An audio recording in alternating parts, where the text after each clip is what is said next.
తెలంగాణ ఉద్యమకారుడు గాదె ఇన్నయ్య గారితో ఉన్నాం. మాట్లాడదాం. ఆపరేషన్ కర్రెగుట్టలు మీ అందరికి తెలిసిందే. దాదాపు 20 రోజుల పాటు 10-20 వేల మంది పోలీసు భద్రతా బలగాలు కర్రెగుట్టలను చుట్టుముట్టి అక్కడ మావోయిస్టులని ఇక ఎన్‌కౌంటర్ చేసిర్రు. దాంతో పాటు కర్రెగుట్టల నుంచి కూడా మావోయిస్టులు వెళ్ళిపోయినటువంటి పరిస్థితి మనం చూసాం. ఇప్పుడు కొత్తగా వస్తున్నటువంటి వార్తా కథనాలు ఏంటంటే, ఈ కర్రెగుట్టల మీద మరి ఒక టూరిస్ట్ ప్లేస్‌గా మార్చేటువంటి ఆలోచన చేస్తా ఉన్నది. అక్కడ రోడ్లేసి, అక్కడ కొన్ని భవనాలు నిర్మించి, కొన్ని హోటళ్లు పెట్టి ఒక పెద్ద టూరిస్టు కేంద్రంగా దాన్ని మార్చేటువంటి అవకాశం కనిపిస్తుంది. మరోవైపు ఏదైతే కేంద్ర పోలీసు బలగాలకు ఒక ట్రైనింగ్ సెంటర్‌గా కూడా కర్రెగుట్టల్ని మార్చబోతున్నారట. సో మాట్లాడదాం. కర్రెగుట్టల మీద గతంలో కొన్ని వాదనలు విన్నాం మనము. ఎవరైతే మేధావులు కావచ్చు, ఉద్యమకారులు కావచ్చు, లేకపోతే పౌర హక్కు సంఘాలు కావచ్చు, ప్రజా సంఘాలు కర్రెగుట్టల్లో యురేనియం ఉన్నది, కర్రెగుట్టల్లో ఖనిజ సంపద ఉన్నది. దాన్ని తవ్వడానికే కర్రెగుట్టల మీద పోలీసు భద్రతా బలగాలు కావచ్చు, కేంద్ర ప్రభుత్వం కన్నేసిందనేటువంటి వాదన గతంలో విన్నాం. సో గాదె గారితో డిస్కస్ చేద్దాం. ఇంకా చాలా అంశాలున్నాయి. వాటి గురించి కూడా మాట్లాడే ప్రయత్నం చేద్దాం. సార్ నమస్తే. నమస్తే. సో ప్రధానంగా ఈనాడు పత్రికలో కావచ్చు, కొన్ని పత్రికల్లో వచ్చింది. అలా సోషల్ మీడియాలో చర్చ జరుగుతుంది. కేంద్ర ప్రభుత్వం ఈ కర్రెగుట్టల మీద ఒక టూరిస్ట్ ప్లేస్‌గా మార్చబోతుంది. మరొక ఊటీగా దాన్ని చిత్రీకరించబోతుంది. పోలీసు భద్రతా బలగాలకు ఒక ట్రైనింగ్ సెంటర్‌గా మార్చబోతుందని ఒక చర్చ జరుగుతుంది. సో ఎట్లా చూస్తారు సార్ ఈ యొక్క కేంద్ర ప్రభుత్వ నిర్ణయాన్ని?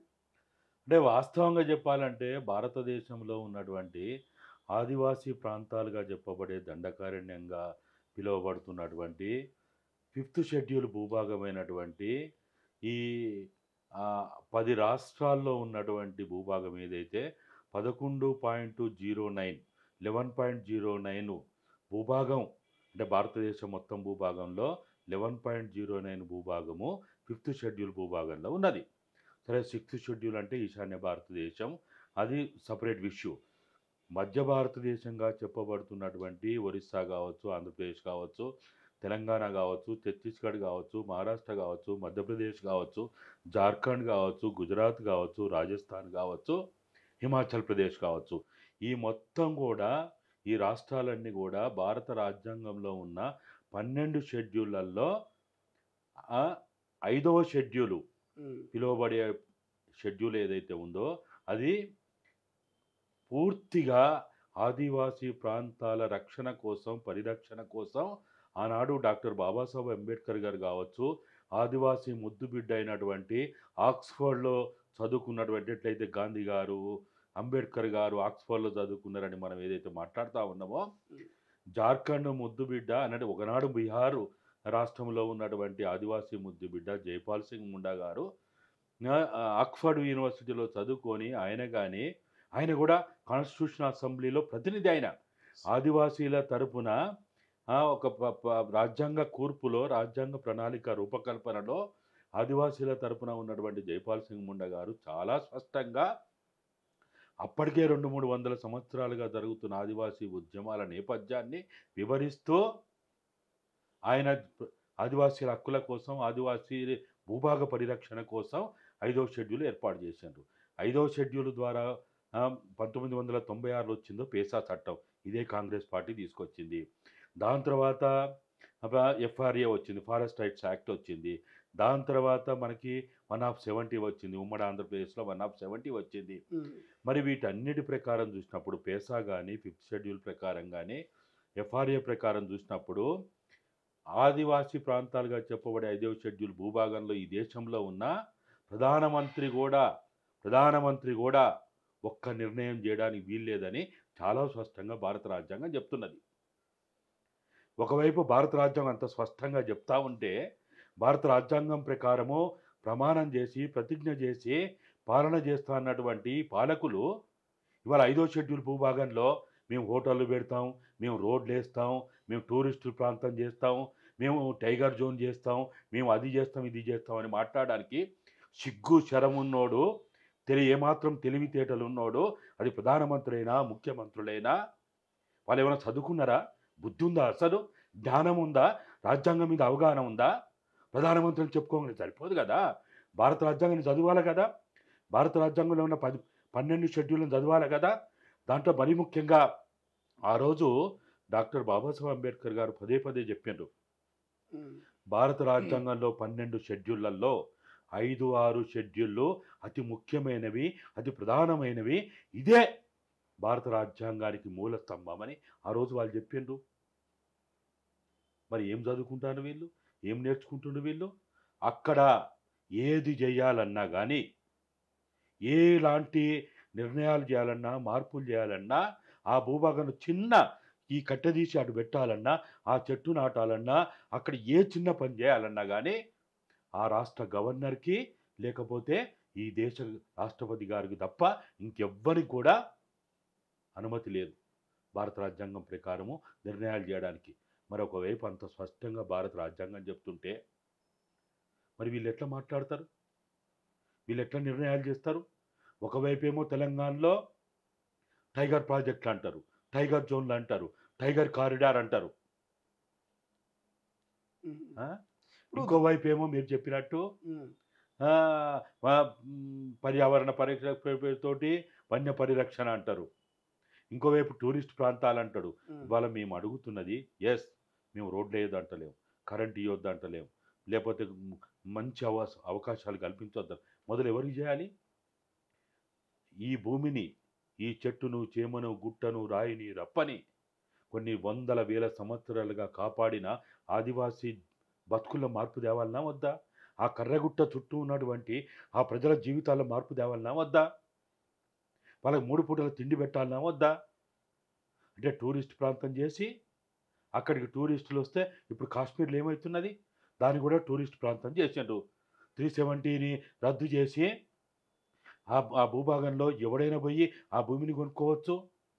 ఆ భూమిలో నీకు అనుకున్న నిర్మాణాలు చేయొచ్చు, వ్యాపారాలు చేసుకోవచ్చు అని చెప్తే, వ్యవసాయం చేసుకోవచ్చు, సంపదను తరలించవచ్చు అని చెప్తే, ఇవాళ ఏమవుతున్నది? భారతదేశంలో రావణ కాష్టంగా కాశ్మీర్ ఏమవుతున్నది? కొరకరాని కొయ్యగా కాశ్మీర్ ఇప్పుడు మనకు కనపడతలేదా? నువ్వు చేయాల్సింది ఏంటి? ఫస్టు భారతదేశంలో ఉన్నటువంటి 5వ షెడ్యూల్ భూభాగంలో ఉన్న భారతదేశ జనాభా లెక్కల ప్రకారము దాదాపుగా 14-16% జనాభా ఉంది. ఉమ్. ఆ ప్రజలకి ఏమైనా మార్పు తేవాలన్నా వద్దా? టూరిస్టులు తీసుకొచ్చి అమెరికా నుంచి, ఆఫ్రికా నుంచి, లేకపోతే ఆసియా ఖండం నుంచి, ఆఫ్రికా ఖండం నుంచి, ప్రపంచ దేశాల నుంచి మన సుందరాంగులు చేంజ్ చేసిండ్రు తెలంగాణలో. ములుగు పోతే, రామప్ప పోతే చీచీ అని చీదరగొట్టిండ్రు, తూతు అని ఉంచిండ్రు. అరే మా బతుకుల్లో మార్పు కావాలి, మా జీవితాల్లో మార్పు రావాలి అని వాళ్ళు అడుగుతున్నారు. మీరు అభివృద్ధికి ఎప్పుడు కూడా ప్రజలు వ్యతిరేకం కాదు, ఉమ్. ఆదివాసులు వ్యతిరేకం కాదు. ఆదివాసులు ఎప్పుడైనా అభివృద్ధి చేయొద్దని అడిగిందా? కానీ ఇప్పుడు చెప్పిండ్రా? ఇన్నయ్య గారు ఇంకో కోణం కూడా చూడొచ్చా? నిజంగా అక్కడ యురేనియము లేకపోతే ఖనిజ సంపద ఉన్నదని కూడా గతంలో కొన్ని విమర్శలు వచ్చినాయి, విమర్శకులు సైతం. సో ఆ ఖనిజ సంపద కోసం ఏమైనా ఇక్కడ టూరిస్ట్ ప్లేస్గా మార్చబోతున్నారనే చర్చ కూడా వచ్చే అవకాశం ఉందా భవిష్యత్తులో? ఇదంతా కూడా ఒక బూటకం నాటకం. ఉమ్, టూరిస్ట్ ప్లేస్ లేదు, లేకపోతే టైగర్ జోన్లు లేవు, ఉమ్, లేకపోతే వన్యప్రాణ పరిరక్షణ లేదు, లేకపోతే పర్యావరణ పరిరక్షణ లేదు. ఇదంతా కూడా పాలకులు మీరన్నట్టు ఆ ప్రాంతంలో భారతదేశం మొత్తం భూభాగంలో ఉన్నటువంటి సంపద అంతా దోచుకున్నారు. ఇక లేదు, బ్రిటిష్ వాడు కొంత చేసిండు, బ్రిటిష్ వాడు దోచుకున్న కాడికి వాడు దోచుకున్నాడు, వాడు ఇతర దేశాలకు తరలించిండు. ఈ నయా బ్రిటిష్ వాళ్ళు, నయా వలసవాదులు, ఈ మనువాదులు, ఈ ఆర్యులు ఎవరైతే ఇప్పుడు పరిపాలన చేస్తూ ఉన్నారో వీళ్ళు ఈ సంపదని, అంటే భారతదేశంలో ఏ ప్రాంతంలో అయితే సంపద మిగిలి ఉన్నదో, మిగిలి ఎక్కడ ఉన్నది చెప్పు? మైదాన ప్రాంతాల్లో సంపద ఉందా? వాగులు బాయ, వంకలు బాయ, చెట్లు బాయ, చేమలు బాయ, గుట్టలు బాయ, నదులు బాయ, అన్నీ పోయినాయి కదా. ఇంకేం మిగిలింది ఇక్కడ? మైదాన ప్రాంతంలో ఏమైనా మిగిలిందా? ఆఖరికి మిగిలింది ఎక్కడ ఇప్పుడు? ఈ భారతదేశ భూభాగంలో ఉన్న 11.09% భూమిలోనే ఇప్పుడు అత్యంత ఉపరితల సంపద కావచ్చు, భూగర్భ ఖనిజ సంపద కావచ్చు ఇక్కడ మిగిలి ఉన్నది. దీని మీద ఇప్పుడు ఉమ్. ఈ అదాని అంబానీలకి, కార్పొరేట్లకి కట్టబెట్టడానికి చేస్తున్న కుట్రల భాగం తప్ప ఇంకేమున్నది చెప్పి ఇక్కడ? ఇంకేమైనా మిగిలి ఉన్నదా? భారతదేశ భూభాగంలో రానున్న రోజుల్లో దాదాపుగా ఇప్పుడు మనం అనుకున్నటువంటి దాదాపు 12% భూభాగం ఇక మనకు కనపడదిగా. రైట్. సో మరొక అంశం చర్చనీయాంశంగా మారుతున్నది. సో దట్టమైనటువంటి దండకార్యం నుంచి మావోయిస్టులు జనజీవన స్రవంతిలో కలగబోతున్నారు, పట్టణాలకి రాబోతున్న ఒక డిస్కషన్ నడుస్తున్నది, వార్తా కథనాలు కూడా వస్తున్నాయి. ఆ రకంగా పోలీసులు కూడా జిల్లాల వ్యాప్తంగా తనిఖీలు చేస్తున్నారు. అనుమానితుల నుంచి అన్ని సేకరిస్తారు. వాళ్ళు నిజంగా మావోయిస్టులా లేకపోతే సాధారణ జనం అని తనిఖీలు చేస్తున్నటువంటి సందర్భం. మావోయిస్టులు అడవిని వీడి పట్టణానికి వచ్చే పరిస్థితులు ఈ కాలంలో కనిపిస్తుందా? ఇప్పుడు మావోయిస్ట్ పార్టీ అనేది ఒక రాజకీయ పార్టీ. ఉమ్, ఈ భారతదేశంలో ఉన్నటువంటి 145 కోట్ల ప్రజల జీవితాల్లో మార్పు తేవడానికి వాళ్ళు ఒక సిద్ధాంతంతో పనిచేస్తున్నారు. ఆ సిద్ధాంతంతో మీకు నాకు విభేదాలు ఉంటే ఉండొచ్చు. అది మనకు నచ్చొచ్చు, నచ్చకపోవచ్చు. కానీ భారతదేశంలో ఉన్నటువంటి అన్ని పార్టీలు లెక్క అదొక పార్టీ. భారతదేశంలో చాలా పార్టీలు ఉన్నాయి. రిజిస్టర్డ్ పార్టీలు ఉన్నాయి, అన్‌రిజిస్టర్డ్ పార్టీలు ఉన్నాయి, ఎన్నికల్లో పాల్గొనే పార్టీలు ఉన్నాయి, ఎన్నికల్లో పాల్గొనే పార్టీలు ఉన్నాయి, అనేక పార్టీలు ఉన్నాయి. దళితవాదం మీద పార్టీలు ఉన్నాయి, సెక్యులరిజం మీద పార్టీలు ఉన్నాయి, లేకపోతే ఆర్ఎస్ఎస్ లాంటి మనువాదం మీద పార్టీలు ఉన్నాయి, లేకపోతే కమ్యూనిస్టుల పార్టీలు ఉన్నాయి, ఇంకా అనేక రకాల పార్టీలు ఉన్నాయి. ఆ! ఇప్పుడు మన దగ్గర ప్రాంతీయ పార్టీలు ఎట్లయితే ఉన్నాయో పార్టీలు ఉన్నాయి. అట్లనే భారతదేశంలో మావోయిస్ట్ పార్టీ అనేది కూడా ఒక పార్టీ. వాళ్ళ రాజకీయ ప్రచారాల కోసం, వాళ్ళ రాజకీయ కార్యక్రమాల కోసం వాళ్ళు ఎక్కడైనా ఉండొచ్చు. ఇప్పుడు అడవిలో ఉన్నా ప్రజల్లోనే ఉంటారు.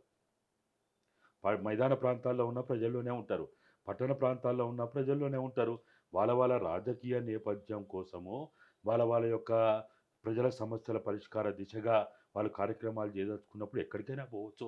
అడవి నుంచి పల్లెలకు రావచ్చు, పల్లెల నుంచి పట్టణాలకు రావచ్చు, మళ్ళా పట్టణాల నుంచి పల్లెలకు పోవచ్చు, మళ్ళా అడవికి పోవచ్చు. ఉమ్, మొత్తం భారతదేశపు వాళ్ళు భారత పౌరులు కదా! ఎస్. వాళ్ళు భరతమాత బిడ్డలు కదా! వాళ్ళు దేశద్రోహులు కాదు కదా! ఈ దేశ సంపదను కాపాడాలని ముమ్మాటికి పనిచేస్తున్న వాళ్ళే కదా! పెద్ద పెద్ద చదువులు చదువుకొని ఇంజినీరింగ్‌లు, పీహెచ్‌డీలు, డాక్టరేట్‌లు ఎన్నో చదువుకున్నటువంటి వాళ్ళు ఈ దేశం కోసం, ఈ దేశ ప్రజల కోసం మేము పనిచేస్తున్నామని వాళ్ళు చెప్పుకొని పనిచేస్తా ఉన్నారు. మనకి ఇష్టం ఉండొచ్చు, ఇష్టం లేకపోవచ్చు. వాళ్ళ యొక్క పని విధానం నచ్చొచ్చు, నచ్చకపోవచ్చు. అయన్నీ వేరే విషయం. ఇప్పుడు కాంగ్రెస్ పార్టీ బీజేపీకి నచ్చదు. బీజేపీ కాంగ్రెస్‌కి నచ్చదు. ఉమ్, బీజేపీ, కాంగ్రెస్ బీఆర్ఎస్‌కి నచ్చదు. బీఆర్ఎస్ ఇంకో పార్టీకి నచ్చదు. నచ్చనంత మాత్రాన ఉమ్, నచ్చనంత మాత్రాన ఆ పార్టీ రాజకీయాలు చేయడానికి వాళ్ళకి అర్హత లేదా? ఉంటది కదా! రైట్. ఉమ్, కాబట్టి అట్లనే వాళ్ళు వాళ్ళ వాళ్ళ రాజకీయాల కోసము, వాళ్ళ వాళ్ళ ప్రజల సమస్యల ప్రాతిపదికగా పనిచేస్తున్నప్పుడు మీరన్నట్టు వాళ్ళు ఎక్కడికైనా వాళ్ళు పోవచ్చు, ఎవరితోటైనా కలవచ్చు, ఎవరితోనైనా మాట్లాడవచ్చు. ఇక్కడున్న వాళ్ళు కూడా ఇప్పుడు మీడియా ఉంది. మిమ్మల్ని పిలిస్తే మీరు పోరా? ఇప్పుడు ఉమ్, మేము ఎన్నిసార్లు మీడియా ఛానల్ వాళ్ళ దగ్గరికి పోయి వాళ్ళు చెప్పిన విషయాలన్నీ రాసుకొని వచ్చి పత్రికల్లో ముద్రించలేదు, లేకపోతే టీవీ ఛానళ్ళల్లో ప్రసారం చేయలేదు. చేస్తారు కదా! అదొక రాజకీయ పార్టీ కదా! ఇదే ఇప్పుడు ఆర్ఎస్ఎస్ ఉన్నది. భారతీయ జనతా పార్టీ యొక్క మదర్ ఆర్గనైజేషన్ అన్నటువంటి ఆర్ఎస్ఎస్ కేరళలో నిషేధించబడ్డది, అమెరికాలో నిషేధించబడ్డది. భారతదేశంలో ఇప్పుడు ఏదైతే పటేల్, మా పటేల్, మా పటేల్ ఉక్కు మనిషి అని వీళ్ళు చెప్పుకుంటా ఉంటారు కదా! ఆ ఉక్కు మనిషే హోంమంత్రిగా ఉన్నప్పుడు ఆర్ఎస్ఎస్ నిషేధించిండు. ఉమ్, మరి ఆర్ఎస్ఎస్ నిషేధించినంత మాత్రాన ఆ రాజకీయాలు లేకుండా పోయినాయా?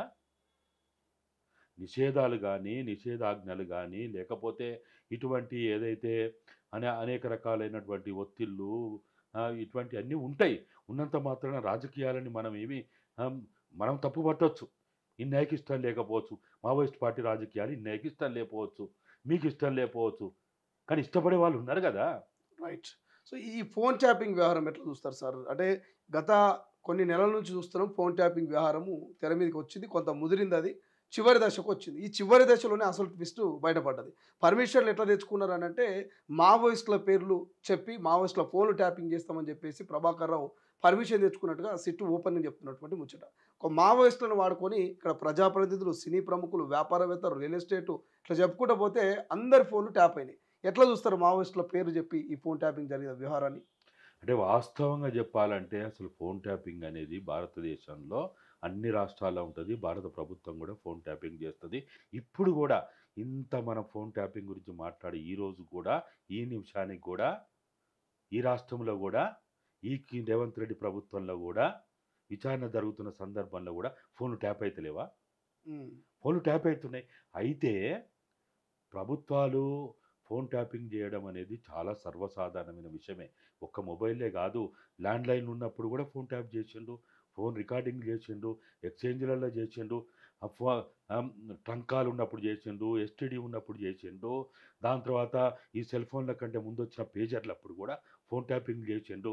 తర్వాత ఇవి ఇదేంది బుడ్డ ఫోన్‌లు అని అంటారు గదా! అప్పుడు గూడా జేసిండ్రు. ఇప్పుడు గూడా జేస్తా ఉన్నారు. అయితే తెలంగాణలో ఫోన్ ట్యాపింగ్ అనేది బిఎస్ఎన్ఎల్ అనుమతులు లేకుండా, డిఓటి అనుమతులు లేకుండా చేసినటువంటి ఒక ప్రత్యేక స్వతంత్ర ప్రతిపత్తి కలిగిన వ్యవస్థ ద్వారా, అంటే ప్రభుత్వానికి సంబంధం లేకుండా, ప్రభుత్వ నిధులకు సంబంధం లేకుండా వాళ్ళు ప్రభాకర్ రావు నాయకత్వంలో ఏదైతే తిరుపతి అన్న కావచ్చు, రాధాకిషన్ రావు కావచ్చు, ఇంకా ఏదైతే వీళ్ళ టీం ఏదైతే ఉందో వాళ్ళు ఇజ్రాయెల్ పోయి అక్కడ ఆ టెక్నాలజీ మీద 45 రోజులు ట్రైనింగ్ ఉంది.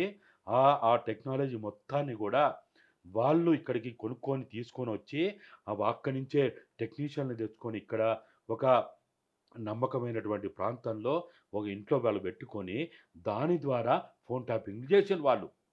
డిఓటి ద్వారా ఫోన్ ట్యాపింగ్లు ఎప్పటికి జరుగుతూనే ఉంటాయి. బిఎస్ఎన్ఎల్ ద్వారా ఫోన్ ట్యాపింగ్లు ఇప్పుడు జరుగుతూనే ఉంటాయి. ఇప్పుడు మా ఫోన్లు కూడా ట్యాప్ అయితేనే ఉంటాయి, ఓకే. ఇప్పటికైతేనే ఉంటాయి. అయితే ఇక్కడ ప్రత్యేకంగా మనం తెలంగాణ రాష్ట్రంలో కేటీఆర్ నాయకత్వంలో జరిగినటువంటి ప్రభాకర్ రావు ఒక మంత్రసానిగా పనిచేసి ఫోన్ ట్యాపింగ్ చేసిన మొత్తం ఈ వ్యవస్థని డిఓటి తోటి బిఎస్ఎన్ఎల్ తోటి లింక్ పెట్టి మనం చూడలేము. పర్మిషన్ అసలు వాళ్ళు పర్మిషన్లు అనే ముచ్చటే ఇక్కడ లేదు. అసలు పర్మిషన్లు ఎక్కడిది? వాడు సొంతగా తెచ్చుకొని టెక్నాలజీ పెట్టుకొని వాడే వాని ఇంట్లో కూర్చొని ఫోన్ ట్యాపింగ్ చేసిండు, ఎవరిని పడితే వాడిని చేసిండు. వీళ్ళు చెప్పే లెక్క అంతా కూడా అబద్ధము, అవాస్తవము. మరి వీళ్ళు చెప్తున్నారు కదా 618 మంది 5 నుంచి 10 రోజులలో చేస్తే ఏడాది కాలంలో 4000కు పైగా ఫోన్లు ట్యాప్ అయినాయని చెప్తారు. కొంతమందికి సిట్టు మీ వాగ్మూలాలు రికార్డింగ్ చేసుకోవాలి, మీరు రండి అని చెప్పేసి వాళ్ళకి నోటీసులు ఇస్తే వాళ్ళు ఆశ్చర్యపోతున్నారు, మా ఫోన్ కూడా ట్యాప్ అయిందని. మరి దీన్ని ఎట్లా చూడవచ్చు? ఈ రాష్ట్రంలో వాళ్ళకి నచ్చని వాళ్ళు, వాళ్ళకి మెచ్చని వాళ్ళు, వాళ్ళకి ఇష్టం లేని వాళ్ళు ఏదో అంటారు చూడు, నేను మెచ్చింది రంభ, నేను ఇష్టపడ్డది రంభ అని ఏదో అంటారు చూడు. రంభా ఊరసి మేనకలు అన్నట్టు ఇక్కడ కూడా చాలా విచిత్రం ఏంటంటే కేటీఆర్కి ఇష్టం లేని వాళ్ళందరి ఆయనే చేయించాడు, హరీష్ రావుకి ఇష్టం లేని వాళ్ళందరి ఆయనే చేయించాడు, సంతోష్ రావుకి ఇష్టం లేని వాళ్ళందరి ఆయనే చేయించాడు. ఈ మొత్తంలో కేటీఆర్కి కొన్ని సందర్భాల్లో హరీష్ మనుషులు కూడా ఇష్టం ఉండరు, వాళ్ళే కూడా చేయించారు. సంతోష్ రావుకి హరీష్ అంటే, కవితమ్మ అంటే, ఇంకోడంటే ఇష్టం లేకపోవచ్చు, వాళ్ళే కూడా చేయించారు. ఎంత విచిత్రం అంటే పోలీస్ ఆఫీసర్లే కూడా హరీష్ రావు నమ్మిన బంటుగా కొంతమంది పోలీస్ ఆఫీసర్లు ఉంటారు, కేటీఆర్ నమ్మిన బంటుగా కొంతమంది ఆఫీసర్లు ఉంటారు, ఇంకొక ఆయన నమ్మిన బంటుగా ఇంకొక కొంతమంది ఉంటారు. పోలీస్ ఆఫీసర్లై, ఐఏఎస్లై, ఐపీఎస్లై కూడా చేసిండ్రు. జర్నలిస్టులై ఎంతమంది జర్నలిస్టులు చేసిండ్రో మాకందరికి తెలుసు. ఇప్పుడు మాకు ఇప్పుడు కొత్త కాదు, 2018-19 నుంచే నాకు స్వయంగా ఐఏఎస్లు, ఐపీఎస్లు, బీఆర్ఎస్లో ఉన్న ప్రముఖ నాయకులే నాతోనే చెప్పేది, అన్న నీ ఫోన్ ట్యాప్ అవుతుంది, మేము నీ ఫోన్లో మాట్లాడము, నీకు వేరే ఫోన్ నుంచి మాట్లాడతాము, వాట్సాప్ కాల్ చేస్తాము, లేకపోతే అదేదో అంటారు కదా సిగ్నల్ కాల్ అని, ఇంకొక కాల్ అని వేరే దాంట్లో మాట్లాడతాము, ఇన్స్టాగ్రామ్లో మాట్లాడదామని ఐఏఎస్లు, ఐపీఎస్లే భయపడి, ఎందుకంటే వాళ్ళకు కూడా సమస్యలు ఉంటాయి, కుటుంబ తగాదాలు ఉంటాయి, ఆస్తి తగాదాలు ఉంటాయి, ఎందుకంటే బాగా డబ్బులు సంపాదిస్తారు కదా, భూములు కొనుక్కుంటారు, అనేక సమస్యలు ఎదుర్కొంటారు, కోడలు కొడుకు పంచాయతీలు ఉంటాయి, లేకపోతే బిడ్డ అల్లుడు పంచాయతీలు ఉంటాయి.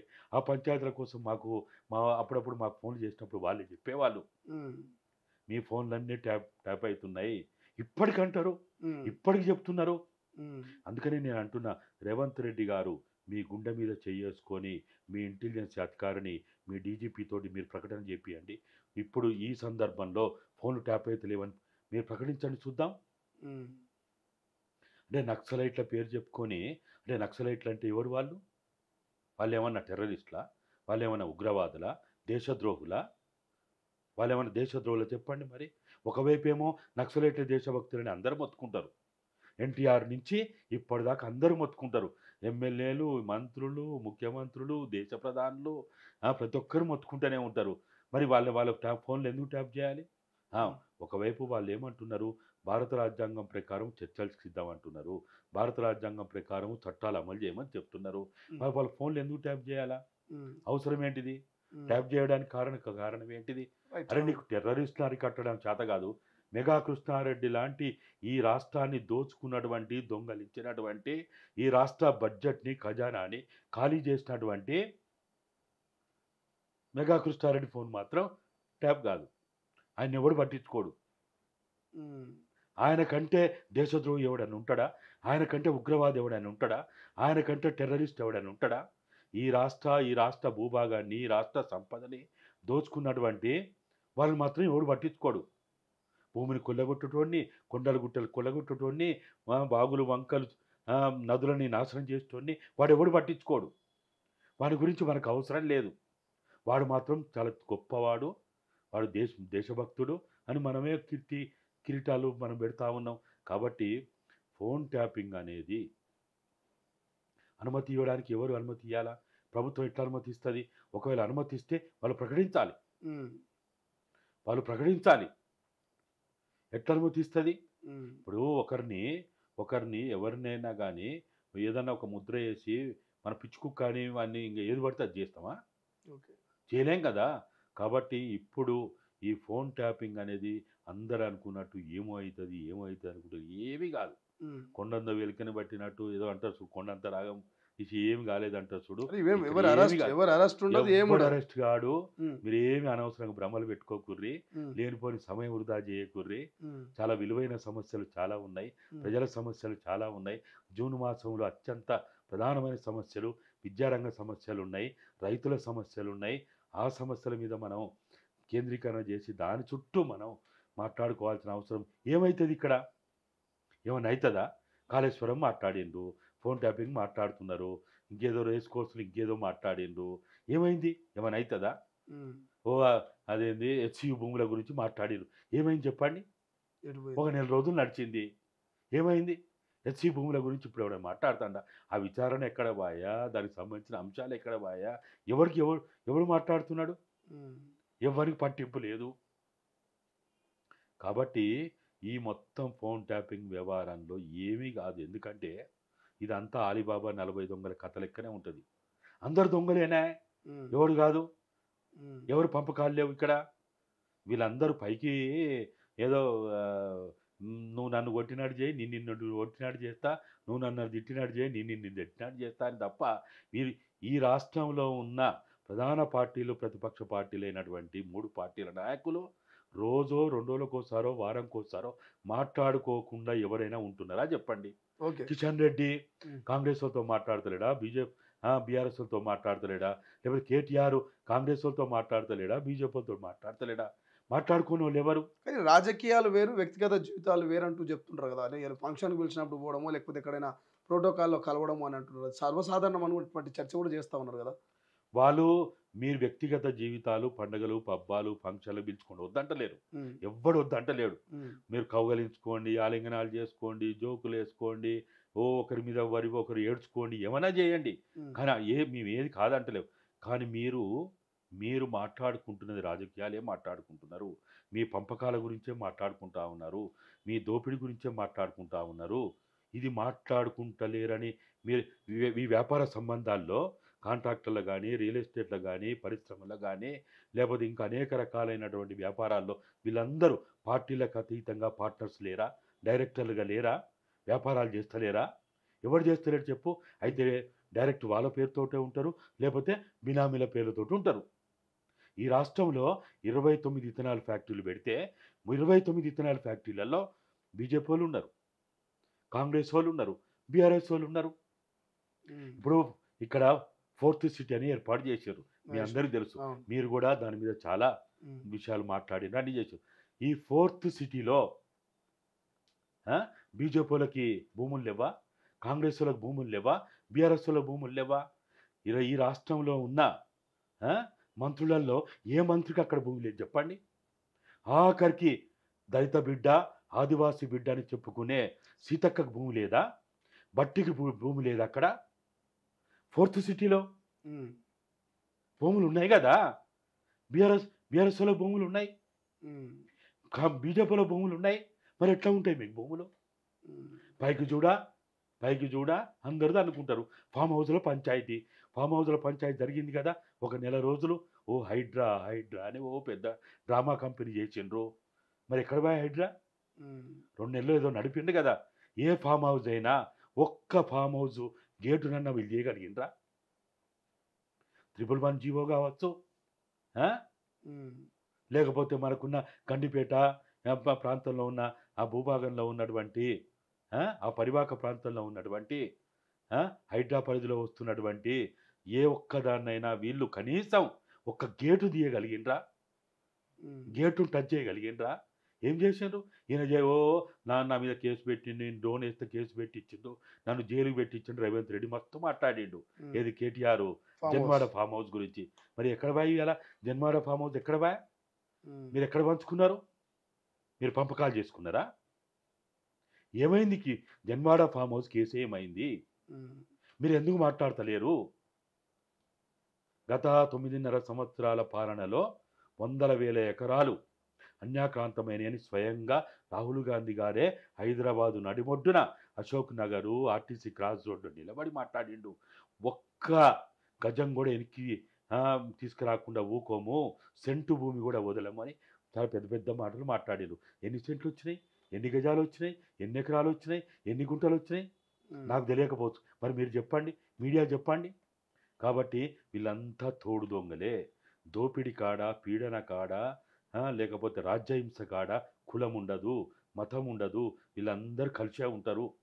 అక్కడ ఆదివాసీలు, గిరిజనులు, దళితులు, బహుజనులు, లేకపోతే వర్ణ వ్యవస్థలో ఉన్న బ్రాహ్మణ, క్షత్రియ, వైశ్య, శూద్ర దోపిడి కాడ అందరూ కలిసే ఉంటారు.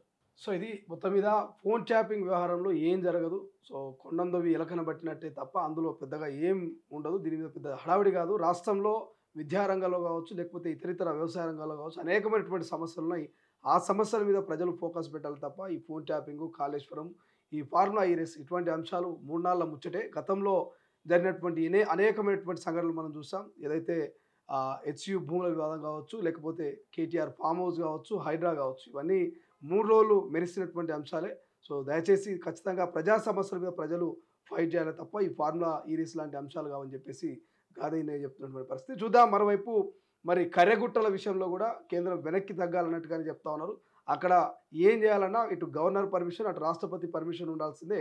వీళ్ళు తప్ప మిగతా ఎవరు అడుగుపెట్టి అక్కడ రోడ్లు, భవనాలు నిర్మించడానికి అవకాశం లేదు. అక్కడ అంతగా అభివృద్ధి చేయాలనుకుంటే ఆదివాసీ బిడ్డల జీవితాల్లో వెలుగు నింపిన తర్వాత ఇంకేమైనా ఆలోచన చేయాలనేది మరి ఇన్నాయ చెప్తున్నటువంటి పరిస్థితి. చూద్దాం ఏం జరుగుతుంది. మరి నిజంగానే కర్రెగుట్టల ఆ పర్యాటక కేంద్రానికి బ్రేక్ పడుతుందా? ఈ ఫార్ములా ఈ రేస్ కావచ్చు, అదేవిధంగా ఫోన్ ట్యాపింగ్ వ్యవహారాన్ని ప్రజలు మర్చిపోయి ఇతర సమస్యల మీద ఏమైనా దృష్టి పెడతారా అనేది భవిష్యత్తులో చూడాల్సిన అవసరం ఉంది. కెమెరా పర్సన్ అజయ్తో శ్రీశైలం, తొలి వెలుగు, హైదరాబాద్. అసలైన తొలి వెలుగు. ఫాలో వాట్సాప్ @తొలి వెలుగు official.